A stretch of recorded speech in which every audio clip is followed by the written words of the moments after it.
제 월연금은 560만 원이었고 그중 400만 원은 매달 아들에게 보내 손자인 준호의 교육을 지원하는 데 쓰였습니다. 하지만 그날 시장에서 아들의 장모인 박 여사를 우연히 만나고 나서야 진실을 알게 되었습니다.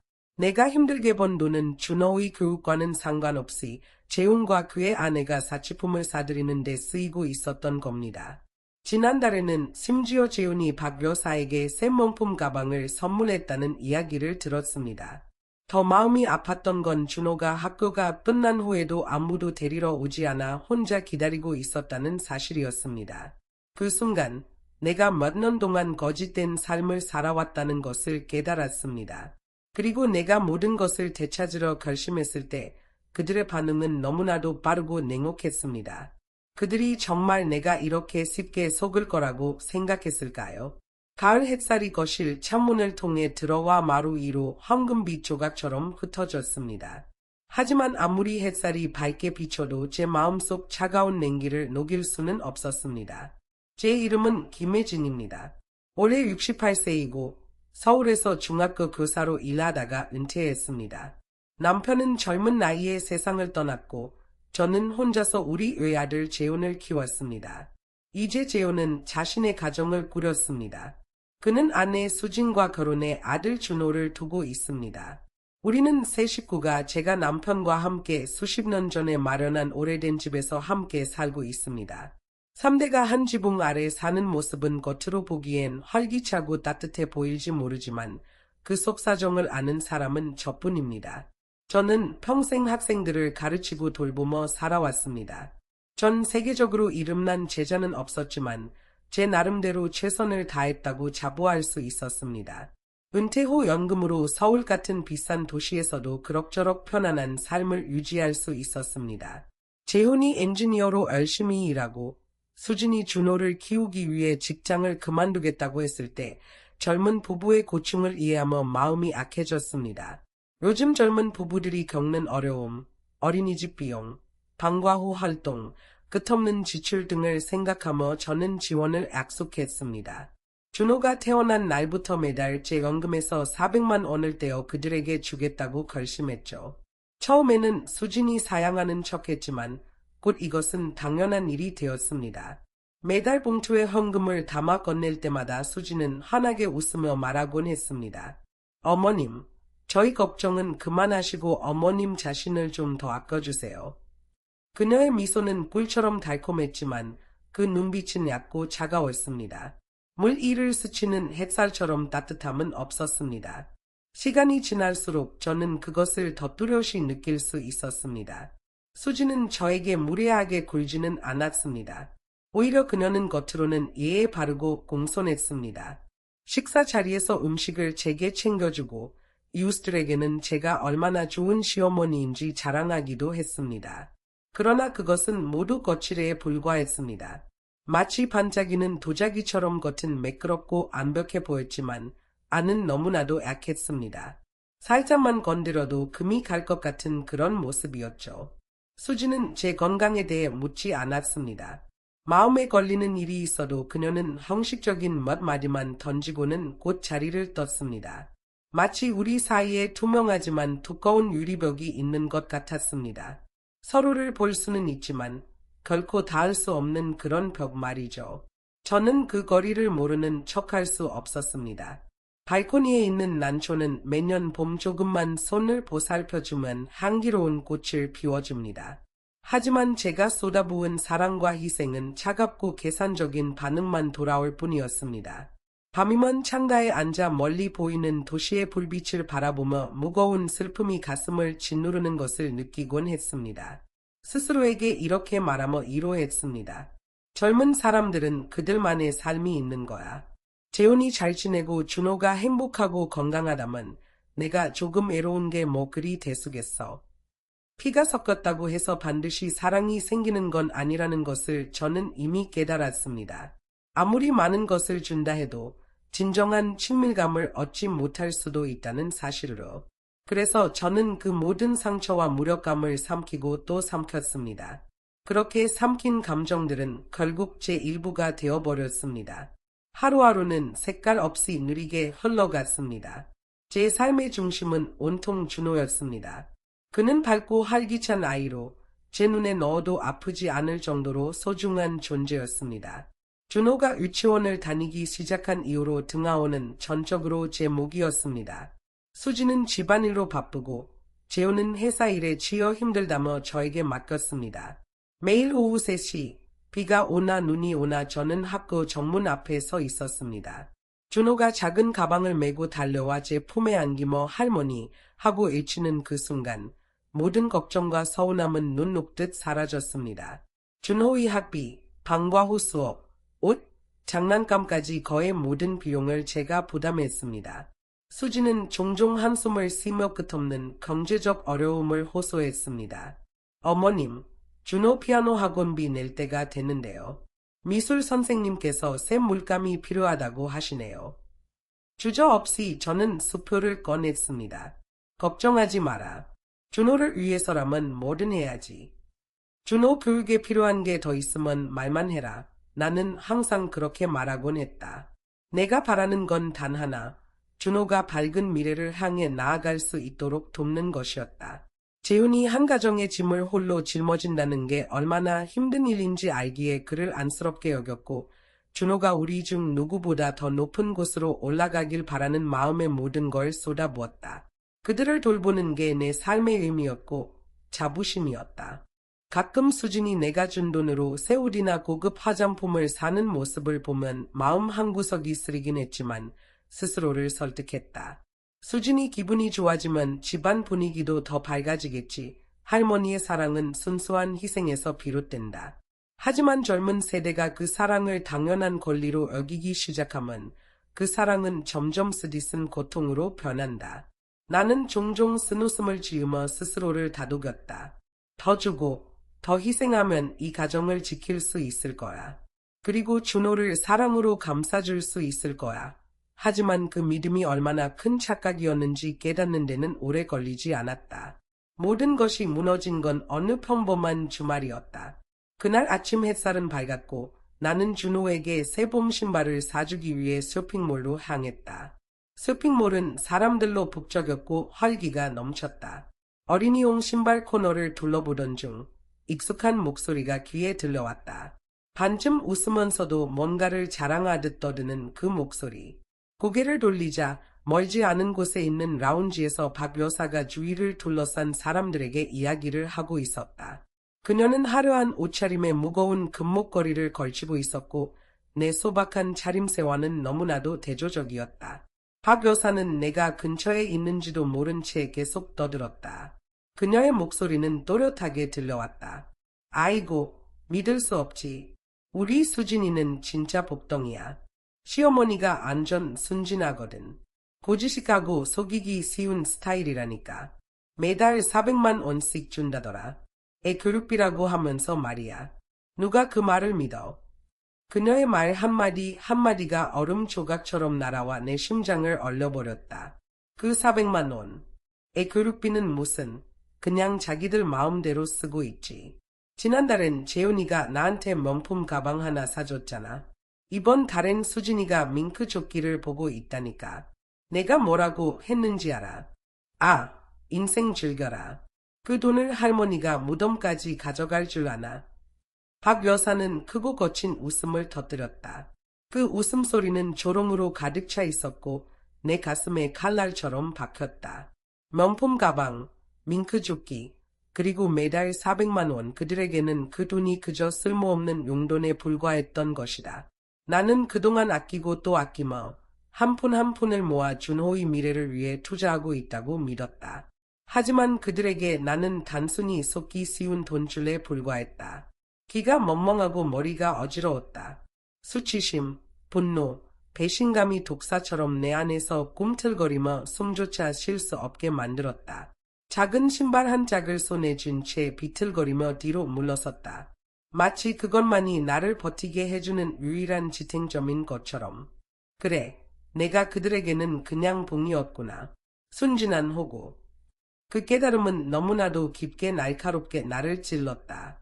생각 하나하나가 나를 세운 칼처럼 내 안을 천천히 베어내고 있었다. 어떻게 쇼핑몰을 빠져나왔는지조차 기억이 나지 않는다. 다리가 호들거리고 세상은 눈부시게 밝았지만 차갑게 얼어붙은 듯했다. 박 여사의 새빨간 입술과 승리감에 찬 미소가 계속 머릿속을 맴돌았다. 그녀의 말이 메아리처럼 반복되며 내 가슴에 또 다른 상처를 남겼다. 집에 돌아와 문을 잠그고 의자에 주저앉았다. 너무나도 무기력해 한동안 움직일 수조차 없었다. 내가 평생 쌓아온 노력과 헌신이 배신과 조롱으로 돌아왔다. 거울 속 내 얼굴은 세월의 깊은 주름으로 가득했고 오늘따라 그 주름이 더 선명해 보였다. 나는 평생 정직하게 살며 누구에게도 나쁜 짓을 하지 않았다. 그런데 결국 나를 우스갯거리로 만든 건 내 가족이었다. 이대로 끝낼 수는 없었다.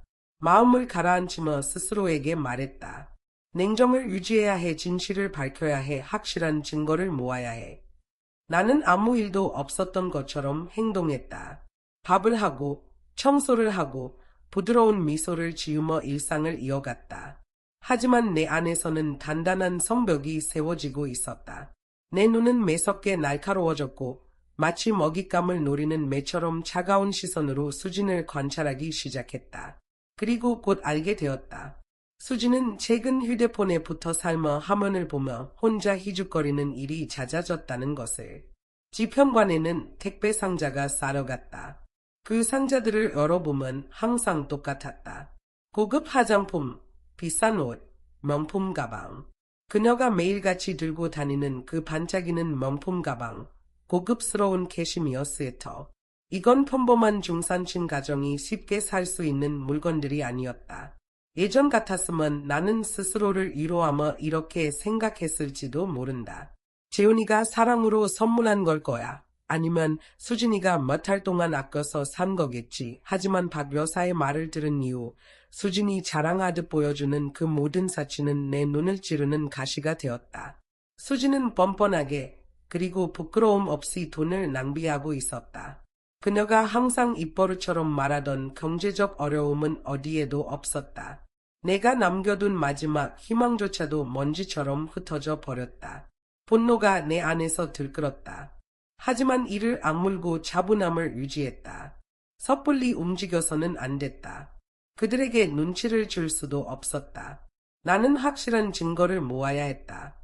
모든 것을 밝혀내야 했다. 거짓이 숨을 곳 하나 없이 진실을 드러내야 했다. 나는 속으로 차갑게 중얼거렸다. 늙었다고 해서 바보는 아니야. 단지 우리가 너무 참아주고 평화를 지키려 했던 것뿐이지. 하지만 내가 먼저 가면을 벗어던지기로 했다면 내 마음은 점점 단단해졌다. 이 할머니도 가만히 있진 않을 거야. 무자비하게 싸울 준비가 되어 있으니까. 준호를 생각하면 또다시 분노가 치밀어 올랐다. 수지는 항상 자신이 준호를 돌보기 위해 집에 있다고 말했었다. 하지만 박 여사의 말을 듣고 나니 모든 게 달라 보였다. 준호를 데리러 가는 것도 학비를 내는 것도 전부 내 몫이었다. 그렇다면 수지는 매일 무엇을 하고 있었던 걸까? 내가 매달 건넨 400만 원은 대체 어디로 흘러간 걸까? 그리고 무엇보다 중요한 건 수진이 정말로 준호의 안전을 걱정하고는 있는 걸까? 그날 밤 나는 아무렇지 않은 척하며 수진에게 말했다. 내일 약속이 있어서 준호 학교에 못 갈 것 같구나. 내가 대신 데리러 갈 수 있겠니? 수진은 별다른 고민 없이 빠르게 대답했다. 네, 어머님. 걱정 마세요. 다음 날 오후 나는 평소보다 1시간 일찍 집을 나섰다. 아무에게도 알리지 않고 몰래 밖으로 나왔다. 마치 탐정이라도 된 듯 나는 준호의 학교 근처에 숨어 자리를 잡았다. 준호의 수업은 오후 3시에 끝날 예정이었다. 평소처럼 선생님이 아이들을 학교 정문으로 데리고 나와 부모들에게 인계할 것이다. 시간이 천천히 흘렀다. 학교 정문은 활기가 넘쳤고 아이들이 새장 속에서 풀려난 작은 새들처럼 웃고 떠들며 쏟아져 나왔다. 나는 심장이 두근거리는 것을 느끼며 군중 속에서 준호를 찾았다. 그리고 마침내 그를 발견했다. 파란색 가방을 맨 채 정문 한쪽에 홀로 서 있는 작은 모습. 주변의 생동감 속에서 그는 더욱 작고 연약해 보였다. 부모들이 아이들을 데리고 떠나면서 점점 인파가 줄어들었고 준호는 목을 길게 빼며 주위를 두리번거렸다. 그의 얼굴에는 실망감과 무력감이 가득했다. 마치 누군가 내 심장을 쥐어짜는 듯한 고통이 밀려왔다. 하지만 나는 억지로 몸을 숨긴 채 기다렸다. 누군가 그를 데리러 올지 확인해야 했다. 5분이 지나고 10분, 15분이 흘렀다. 이제 정문 앞에는 준호 혼자만 남아 있었다. 학교 경비원이 다가가 몇 마디를 건넸지만 준호는 고개를 저었다. 그리고는 작은 어깨에 가방을 메고 천천히 집으로 걸어가기 시작했다. 그의 발걸음은 무거웠고 인도 2로 끌리는 듯한 느낌이었다. 나는 숨이 막히는 듯했다. 아직 7살도 안 된 아이가 작고 연약한 몸으로 바쁜 도로와 낯선 사람들 속을 걸어가고 있었다. 위험은 끝이 없었다. 더 이상 참을 수 없었다. 준호야, 나는 큰 소리로 그를 불렀다. 준호가 고개를 돌렸고 내 모습을 보자 그의 눈이 반짝였다. 하지만 곧 그의 미소는 사라지고 고개를 숙였다. 떨리는 목소리로 말했다. 할머니, 왜 이렇게 늦으셨어요? 나는 무릎을 꿇고 그의 머리를 쓰다듬으며 속이 무너지는 듯한 아픔을 느꼈다. 미안해, 준호야. 오늘은 할머니가 조금 늦었어. 엄마가 너 데리러 오기로 했다고 안 말씀하셨어. 준호는 고개를 갸웃하더니 순진한 목소리로 대답했다. 엄마가 예뻐지러 가야 한다고 했어요. 할머니가 돈 주셔서 미용실 가는 거라고 했어요. 예뻐지면 돈도 많이 벌 수 있다고요. 나는 순간 얼어붙었다. 수진이 내 힘들게 번 돈을 단순히 명품을 사는 데 쓴 것뿐만 아니라 미용실에서 시간을 보내는 데 사용하고 있었다니. 더 끔찍한 건 그런 거짓말을 어린아이에게까지 주입하며 그걸 정당화하려 했다는 것이었다. 나는 치밀어 오르는 분노를 삼키며 이를 악물었다. 떨리는 목소리로 물었다. 그래서 오늘은 혼자 집에 걸어갈 생각이었니? 준호는 자랑스럽게 고개를 끄덕였다. 응. 엄마가 오늘 아침에 내가 이제 다 컸으니까 혼자 걸어갈 수 있다고 했어요. 선생님이 신호등 잘 보고 낯선 사람한테 말 걸지 말라고 가르쳐 주셨다고 했어요. 그는 작은 가슴을 내밀며 자랑스럽게 나를 바라봤다. 칭찬받기를 기다리는 듯한 눈빛. 그 순간 내 마음은 산산조각이 났다. 이렇게 어린 아이를 혼자 길에 내보내다니. 교통과 낯선 사람들 속에서 살아남으라고 기대하다니. 수지는 아무런 고민도 하지 않았던 것이다. 세상이 흐릿해지는 듯했고 나는 간신히 균형을 잡았다. 분노, 슬픔, 배신감이 내 안에서 소용돌이 쳤다. 나는 한때 수진이 허영심이 많고 사치를 좋아하더라도 자신의 아이에 대한 본능적인 사랑만큼은 있을 거라고 순진하게 믿었다. 하지만 현실은 내 얼굴에 차갑게 절퇴를 내렸다. 만약 그녀가 내 돈만 훔쳤다면 나는 어쩌면 용서했을지도 모른다. 하지만 준호의 목숨을 위태롭게 만든 것은 용서할 수 없는 선을 넘은 것이었다. 나를 속이는 건 괜찮아. 나는 차갑게 생각했다. 하지만 아이의 안전을 가지고 도박하는 건 절대 용납할 수 없어. 나는 40년 동안 교사로 일하며 살아왔다. 그리고 그 시간 동안 내가 결코 용납하지 못했던 한 가지가 있다면 그것은 바로 아이를 보호해야 할 어른이 그 책임을 져버리는 것이었다. 그 순간 나는 결심했다. 바로 그 순간 나는 결심했다. 그들이 그렇게 공들여 쌓아 올린 가면극은 이제 끝낼 때가 되었다. 나는 준호의 차갑고 작은 손을 꼭 잡고 한 걸음씩 집으로 향했다. 저녁 노을이 우리 그림자를 길게 늘어뜨렸고 이웃집에서 풍겨오는 저녁밥 냄새가 코끝을 스쳤다. 하지만 내 마음속의 차가움은 늦가을 공기보다도 더 얼어붙어 있었다. 집에 도착했을 때 수지는 거실 소파에 누워 얼굴에 두꺼운 팩을 바른 채 휴대폰을 스크롤하고 있었다. 내가 준호와 함께 들어오는 것을 보자 그녀는 잠시 놀란 듯했지만 이내 태연하게 다시 몸을 늘어뜨렸다. 고개도 제대로 들지 않은 채 그녀는 무심하게 물었다. 어머니, 애 이렇게 늦게 오셨어요? 나는 바로 반응하지 않았다. 대신 준호의 가방을 벗겨주고 따뜻한 물 한 잔을 따라주며 아이가 편히 쉴 수 있도록 해주었다. 그리고 나서야 나는 조용히 소파 앞으로 다가갔다. 내 목소리는 차분했지만 너무나 차가웠다. 수진아, 오늘 내가 준호를 학교에서 데리고 왔어. 그녀는 순간 얼어붙었다. 손가락이 살짝 떨리며 휴대폰 화면에서 나를 쳐다보았다. 그녀의 눈에는 잠깐의 당황과 두려움이 스쳐 지나갔다. 아, 그러셨군요. 그녀는 억지로 태어난 척하며 말했다. 제가 오늘 몸이 좀 안 좋아서요. 그래서 못 갔어요. 몸이 안 좋았다고. 나는 천천히 그녀의 말을 따라하며 차가운 미소를 지었다.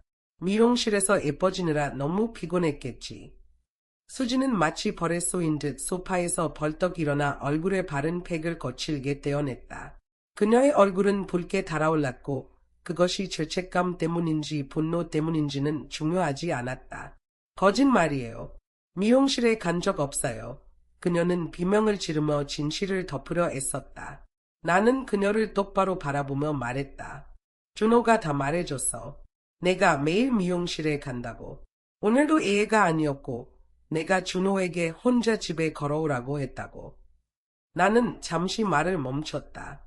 침묵은 칼처럼 팽팽하게 우리 사이를 가르고 있었다. 그리고 낮은 목소리로 다시 말했다. 수진아, 내가 준호의 미래를 위해 준 돈을 내가 내 자신을 꾸미는 데 썼을 뿐 아니라 내 아이를 버렸어. 양심이 조금이라도 있다면 이런 짓을 하고도 괜찮다고 생각할 수 있니? 내 말은 그녀가 쌓아 올린 가면을 단숨에 베어냈다. 그녀의 얼굴은 분노로 일그러졌고 공포는 사라진 대신 추악한 도전적인 표정이 자리 잡았다. 그녀는 마치 궁지에 몰린 짐승처럼 나에게 달려들며 소리쳤다. 내가 뭘 하든 어머니가 무슨 상관이에요. 그냥 늙은 거지 주제에. 내가 당신 돈 좀 쓰면 어때요? 그건 다 당신 쓸모없는 아들 탓이잖아요. 자기가 가족을 제대로 부양했으면 어머니가 필요하지도 않았을 거라고요. 수진의 독설은 독처럼 내 가슴을 찔렀다. 하지만 나는 아무런 감정도 느껴지지 않았다. 오랜 세월 참아왔던 인내와 희생이 그녀의 눈에는 아무런 가치도 없는 것처럼 보였다. 나는 깊이 숨을 들이쉬며 치솟는 분노를 차갑게 가라앉혔다. 그리고 철처럼 단단한 목소리로 말했다. 내가 그렇게 생각한다면 잘 들어라. 다음 달부터 너희에게 한 푼도 주지 않을 거야. 나는 속으로 쓴웃음을 지었다. 내가 날 속이는 게 쉽다고 생각했겠지.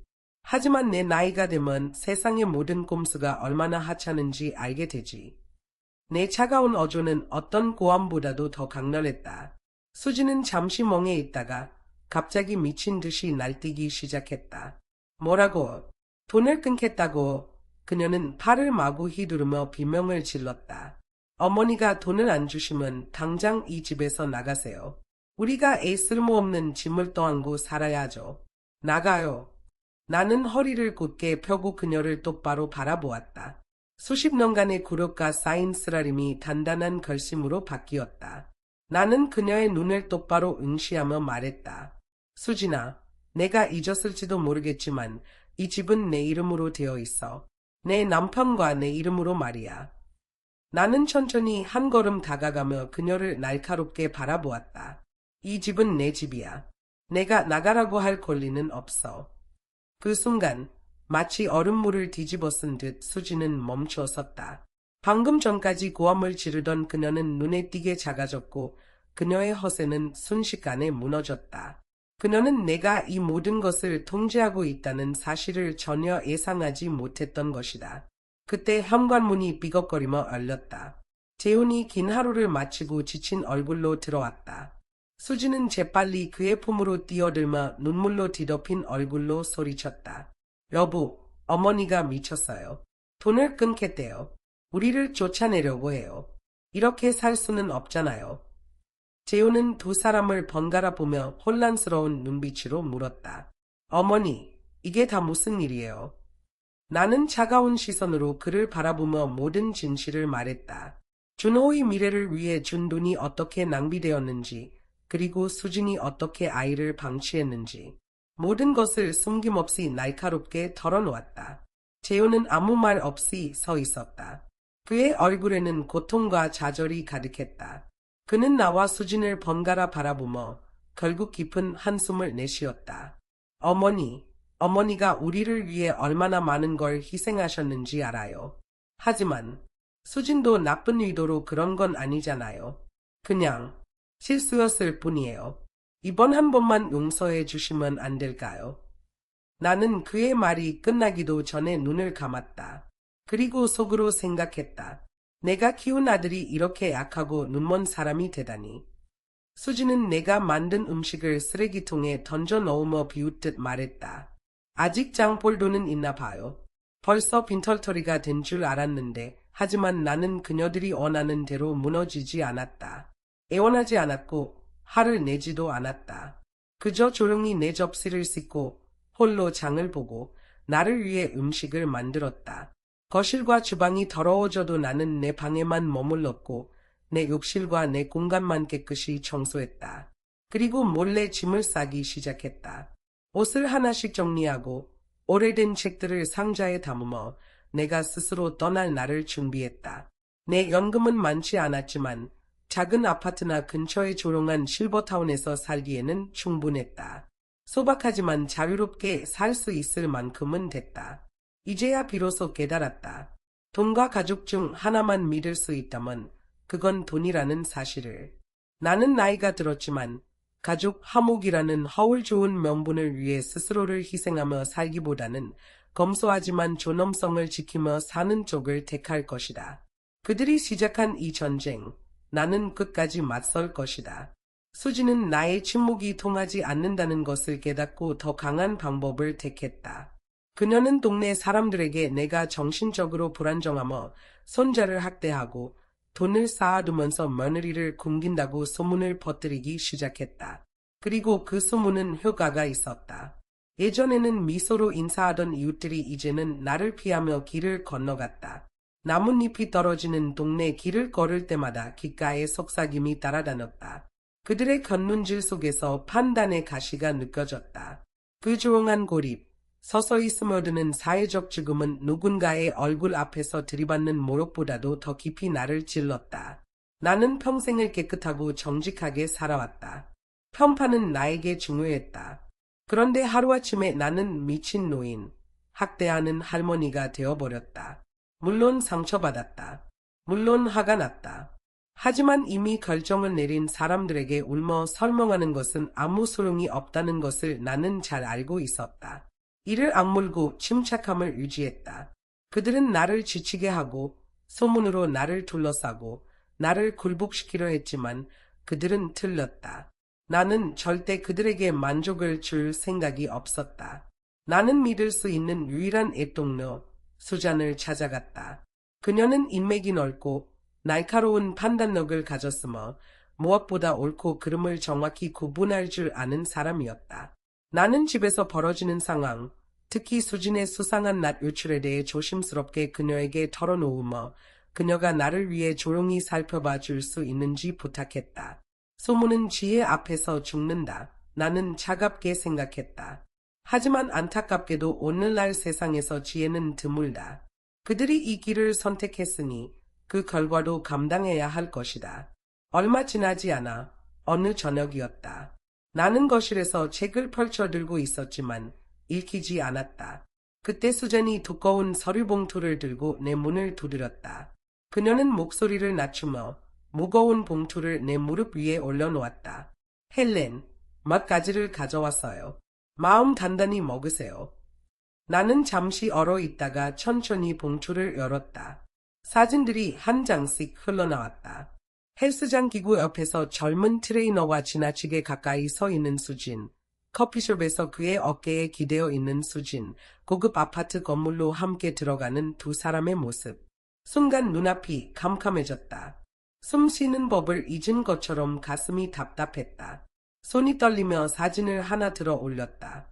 마치 심장이 누군가에게 꽉 쥐어진 듯한 고통이 밀려왔다. 준호를 위해서라며 모든 걸 다 한다고 울던 그 여자가, 가난과 고생을 호소하던 그 여자가, 그녀는 내가 힘들게 모은 돈을 낭비하는 것도 모자라 바람까지 피우고 있었다. 나는 이를 악물었다. 턱이 아플 정도로, 주먹을 꽉 쥐어 손가락 마디가 하얗게 변할 정도로. 분노, 굴욕, 상처가 폭풍처럼 몰아쳤다.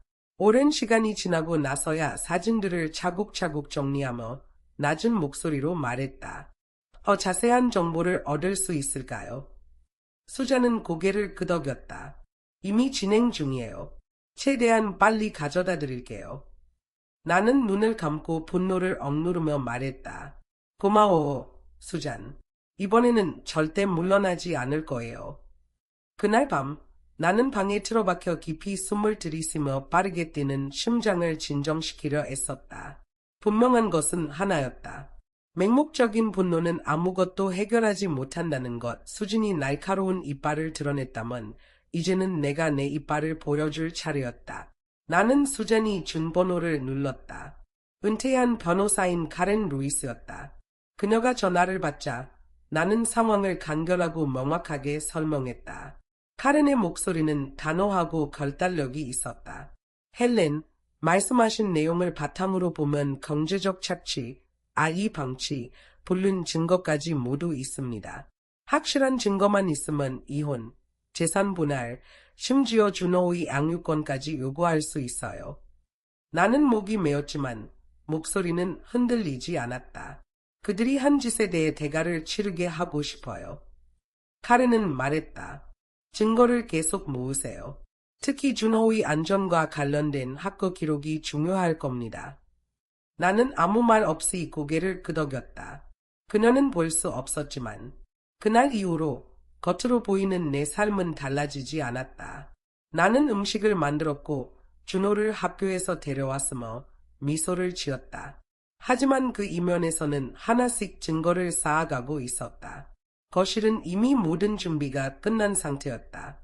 나는 떨리는 손끝을 부엌에서 바쁘게 움직이며 억누르려 했다. 겉으로는 평온한 척했지만 내 안에서는 보이지 않는 긴장이 팽팽하게 감돌고 있었다. 정오가 되자 수진과 그녀의 어머니인 신 여사가 도착했다. 높은 곱구두가 마룻바닥을 가로지르며 내는 소리는 마치 경고의 총성처럼 들렸다. 신 여사는 화려한 호피 무늬 드레스와 두꺼운 금목걸이를 걸치고 있었고 그녀의 목소리는 방 안을 찢는 듯 날카로웠다. 어머, 헬렌. 오늘은 좀 괜찮은 음식을 했나 보네. 무슨 일로 이렇게 돈을 쓰셨어? 기분이 좋으셨나? 그녀의 비웃음 섞인 말에 수지는 옆에서 만족스러운 표정으로 웃음을 터뜨렸다. 나는 차분한 미소를 지으며 그녀의 독서를 못 들은 첫 과일을 조심스럽게 접시에 담았다. 그리고 따뜻한 목소리로 말했다. 오늘은 준호의 생일이잖아요. 다 같이 즐겁게 보내고 분위기를 망치지 말죠. 신 여사는 가장되게 눈을 굴리더니 한숨을 쉬며 소파에 털썩 주저앉았다. 수지는 느긋하게 걸어가 재훈의 옆에 몸을 기대며 달콤한 목소리로 말했다. 여보, 엄마가 그러는데 생일 선물은 특별해야 한대요. 안 그러면 준호가 실망할 거라면서요. 요즘 새로 나온 어린이 전동차가 있는데 엄청 비싸긴 한데 엄마가 돈을 아끼실 리 없잖아요. 재훈의 얼굴이 굳어졌다. 피곤한 눈빛 속에서 폭풍이 일렁이는 듯 보였다. 그는 무언가 말하려는 듯 입을 열었지만 결국 아무 말도 하지 못하고 고개를 끄덕였다. 나는 멀리서 그들을 바라보았다. 수진이 재훈에게 달라붙는 모습, 재훈이 고개를 숙이는 모습을 보며 더 이상 아무 감정도 느껴지지 않았다.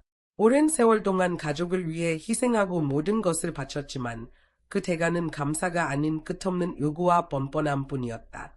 하지만 오늘 그들은 자신들이 저지른 일의 진짜 대가를 치르게 될 것이다. 식탁에서는 수잔이 아무렇지 않은 척 카메라를 만지작거리며 몰래 녹화 모드로 전환했다. 한쪽 구석에서는 카렌이 종이책을 넘기며 조용히 방 안을 살피고 있었다. 겉으로는 활기차고 유쾌한 분위기처럼 보였지만 그 밑에서는 긴장감이 정전기처럼 공기 중에 맴돌았다. 준호가 내 허리를 꼭 껴안고 달려왔다. 그의 밝은 얼굴이 기쁨으로 빛났다. 할머니, 오늘 소원 3개나 빌 수 있대요. 나는 몸을 숙여 그의 부드러운 이마에 입을 맞추며 따뜻하게 속삭였다. 그래, 우리 준호. 정말 중요한 걸 소원으로 빌어야 해. 그리고 나 자신에게도 단 하나의 소원이 있었다. 모든 거짓말을 끝내고 내게 마땅히 돌아와야 할 삶을 되찾는 것. 음식들이 하나씩 식탁으로 옮겨졌다. 모두가 자리에 앉아 접시들이 부딪히고 대화가 오갔다. 신 여사는 칠먼조 고기를 입에 우겨 넣으며 가식적인 웃음을 지었다. 헬렌, 이제 우리 가족이 이렇게 얽혔으니 잘 지내야겠죠. 서로 잘 도와가면서, 안 그래요? 수지는 비웃는 듯한 미소를 지으며 신 여사의 말에 동조했다. 재호는 여전히 고개를 숙인 채 접시 위 음식을 이리저리 밀기만 했다.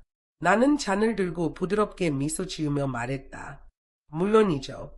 가족은 서로 돕고 배려하며 살아야죠. 나는 잠시 말을 멈추고 방 안에 있는 모든 사람을 천천히 둘러보았다. 그리고 차가운 목소리로 덧붙였다. 하지만 때로는 가족에게도 훈육이 필요해요.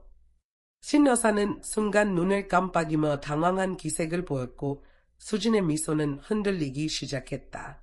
재호는 불편한 듯 몸을 뒤척였다. 공기가 무겁게 가라앉았다. 그 정적 속에서 나는 주머니 속 녹음기를 조용히 눌렀다. 수잔의 카메라 렌즈는 모든 것을 놓치지 않고 담아내고 있었다. 준호 생일 축하 노래를 부르자 신 여사가 억지로 손뼉을 치며 말했다. 그녀의 웃음은 불편할 정도로 가식적이었다. 수지는 준호의 손을 잡아 흔들며 어색한 미소를 지었고 재호는 굳은 얼굴로 억지로 미소를 지어 보였다. 나는 아인 잔을 들고 한쪽에 서서 이 값싼 연극을 지켜보았다. 따뜻한 조명 아래 반짝이는 촛불 속에서 완벽한 가족의 모습처럼 보였다. 하지만 오늘 그 가면은 벗겨질 것이다. 노래가 끝난 후 준호는 눈을 꼭 감고 소원을 빌었다. 나는 그를 도와 케이크를 자르고 첫 조각을 그의 손에 건넸다. 그리고 조용히 식탁 옆에 놓여있던 작은 상자를 집어들었다. 아무도 그 상자를 눈치채지 못하고 있었다. 재훈, 수진, 신 여사님, 나는 마치 자장가를 들려주는 듯 부드럽게 말했다. 오늘은 준호의 생일인 만큼 가족을 위한 특별한 선물을 준비했어요. 수지는 눈을 깜빡이며 비웃는 듯 말했다. 또 무슨 서프라이즈? 신 여사는 눈을 굴리며 투덜댔다.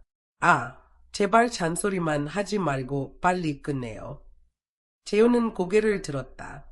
그의 얼굴에는 희미한 두려움이 스쳐 지나갔다. 나는 미소를 지으며 상자를 열었다. 안에는 깔끔하게 정리된 문서 뭉치가 들어 있었다. 이건, 나는 부드럽게 말했다. 지난 1년간 내가 보낸 송금 내역이에요.